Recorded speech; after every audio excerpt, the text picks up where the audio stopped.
Hello to the YouTube audience, back at it with a book review. I am going to be talking to y'all today about Shark Heart, a love story by Emily Habeck. Habeck? I don't know how it's pronounced. I did not look up a video of her saying her own name or anything, so apologies for that, or them. It's a debut novel published in August of 2023 by SNS and Mary Sue Rucci Books. I don't know how that's pronounced either. What can I say? We're gonna get into it. Overall, I really love this book.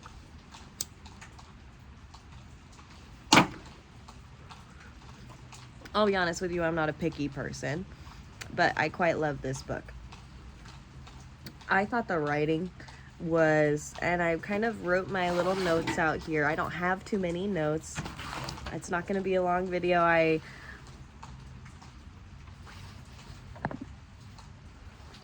wrote my notes in order pretty much from what I love the most to what I like the least. So we're going to be going over them in that order.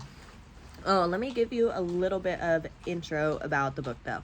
So in the book, we're following Ren and Lewis. We start following them. I didn't quite realize this when I picked up the book. I was surprised, but we do end up following a couple of other characters as well, a few.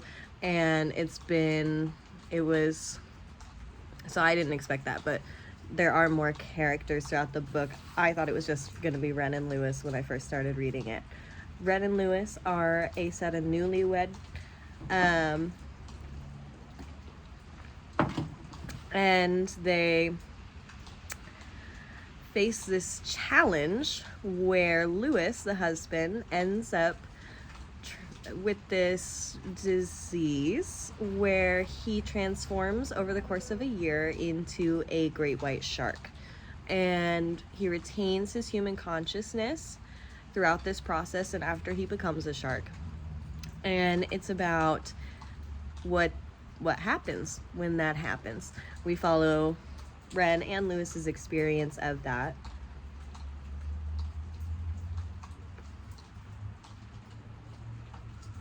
And now we're 2.5 minutes into the video and only on the summary. So we follow their experience and there's other characters. I thought the writing in this book was beautiful. I wrote in here, perhaps I may dare say perfect. I loved the writing of this book. The vocabulary was perfectly expansive and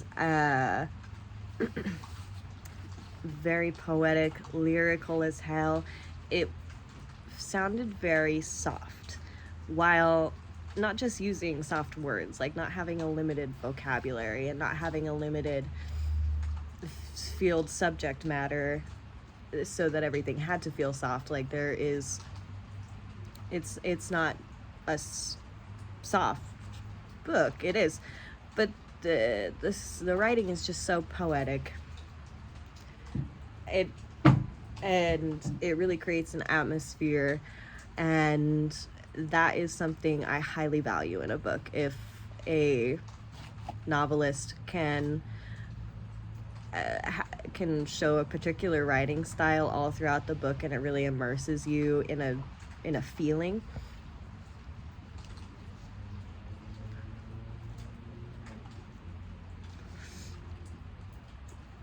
Now that's the shit I like. It felt very somatic. I don't even want to say visceral, because that's almost too intense. It was like, it kind of like seeped into you, the way the writing feels. It was poetry all the way through, and it's a real heartstring tugger, tear jerker type of book. And the writing just really contributes to that. The characters I thought were explored so well. Thank you for being book readers so that you can handle me talking slowly, because lately I get on YouTube and I'm like, I have to speak all fast. I can't do that.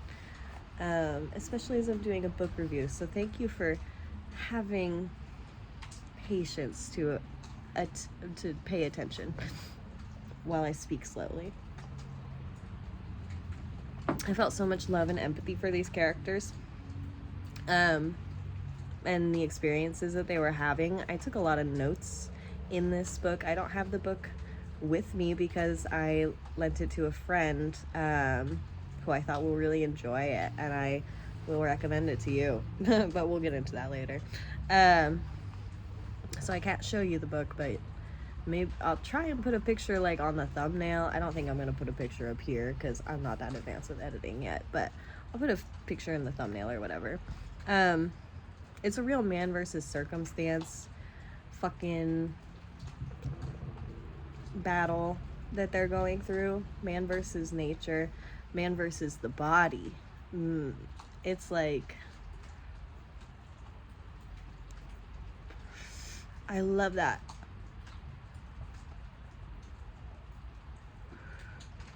Because there's nothing you can do.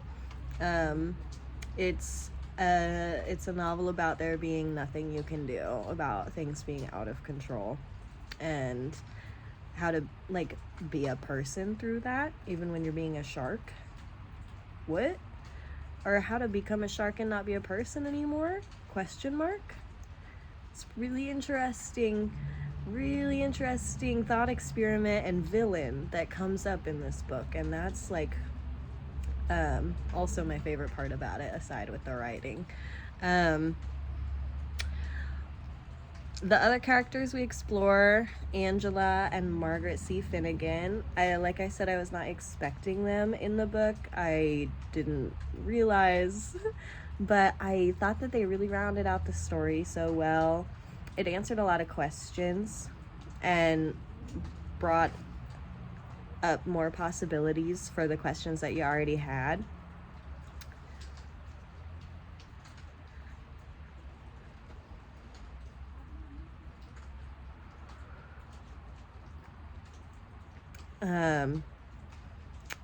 So yeah, they rounded out the story really well, I thought. And coming from that, I did want to spend more time with Ren and Lewis, though. And I especially wanted to spend more time in Lewis's experience being a shark. And for spoilers, he becomes a shark.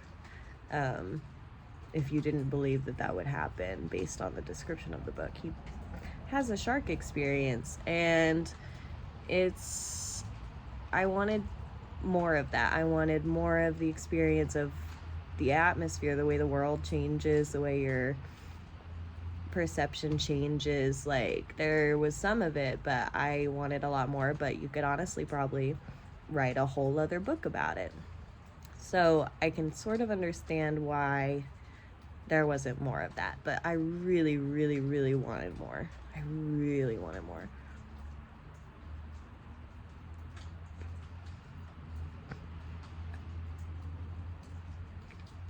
Overall, I loved this book. I don't know if I said this in the beginning, but I'm not hard to impress. But I really, really think that you will love this book. I don't know you. It is so well written, I gotta tell you. It is so well written. It is such an interesting premise.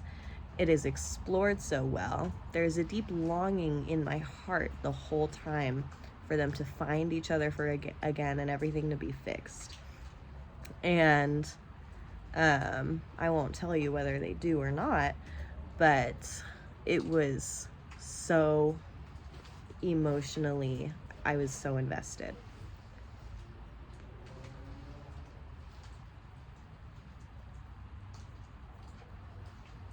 I'd say 8.5 stars out of 10. Definitely will reread it at some point. Like I said, I took a lot of notes in it, so I'm excited to see what I might take notes on next time, you know? And I gave it to a friend already because it needs to be read by many more people. This ought to be a best-selling, popular-ass book. So get booked up book talk on it. I'd like to tell you actually a little story. I was at a big local bookstore in my city, and they had a section called Book Talk because it's a big ass store, so they could afford to waste a fucking section on Book Talk. But clearly it sells really well because I went over to look at it and see what was there, and then all of a sudden there was a swarm of girls around me, and I was like, oh my god, I gotta get out of here. But clearly it sells really well, so get Book Talk on it. I can't even say the fucking word. And I get yourself on it. Rent it, buy it, borrow it from your fucking library, please. Please borrow it and request it and borrow it from your library. And I will see you next time I finish a book. I'm not sure what I'm reading next. Do you have any recommendations? Put them in the comments, please. Oh, and if you want more books about undersea creatures, like humans who are undersea creatures, check out The Deep by, I think it's like Solomon Rivera or something like that. I'll put it in the description. And it's also like, that book is really interesting. Maybe I'll like reread it and do a review on it soon. But that book was like a collaborative effort. It's so cool. It totally changed my perception of how books can be written. Not like two people wrote it, but anyway, I'll tell you more about it, or you can look it up and understand for yourself. But The Deep would be my secondary recommendation to this book. If you like this book, here's another one you can try. And now it's been 12 minutes, and I think that's a good amount of time for a book review, so I will talk to you later. This has been Meek Dynasty signing off. Goodbye.